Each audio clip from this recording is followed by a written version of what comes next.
ভূপ্রকৃতি অনুসারে বাংলাদেশকে তিনটে ভাগে ভাগ করা যায়। ১.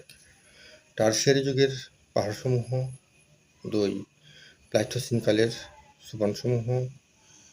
৩. সাম্প্রতিককালের প্লাবন সমভূমি। আজকের আলোচনার বিষয় টারশিয়ারি যুগের পাহাড়সমূহ।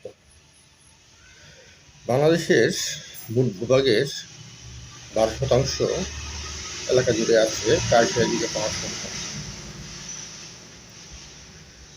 ধারণা করা হয় টারশিয়ারি যুগের পাহাড়সমূহ হিমালয় পর্বতের উত্থানের সময় বা সৃষ্টি হওয়ার সময় এ অঞ্চলের পাহাড়গুলো সৃষ্টি হয়েছে। টারশিয়ারি যুগের পাহাড়গুলো ঘাস প্রকৃতির বা ভঙ্গিল প্রকৃতির। তিনটি ভূপ্রকৃতির মধ্য থেকে টারশিয়ারি যুগের পাহাড়সমূহ সবচেয়ে প্রাচীন। টারশিয়ারি যুগের পাহাড়গুলোকে আবার দুভাগে ভাগ করা যায়। ১. দক্ষিণ পূর্ব অঞ্চলের পাহাড়সমূহ।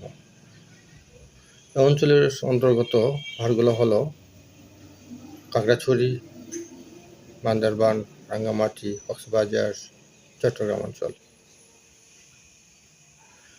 এই অঞ্চলের পাহাড়গুলোর গড় উচ্চতা ৬১০ মিটার।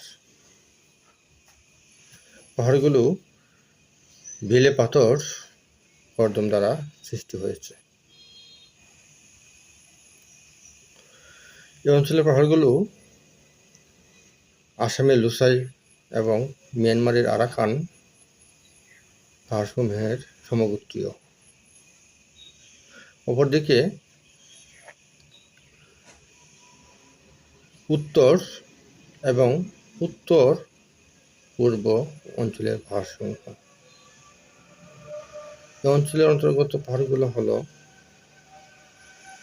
সিলেট, মৌলভীবাজার, হবিগঞ্জ, ময়মনসিংহ, নেত্রকোনা। এই অঞ্চলের পাহাড়গুলোর গড় উচ্চতা ২৪৪ মিটার। স্থানীয়ভাবে এই পাহাড়গুলোকে টিলা নামে অভিহিত করা হয়। ধন্যবাদ সকলকে। আসসালামু আলাইকুম।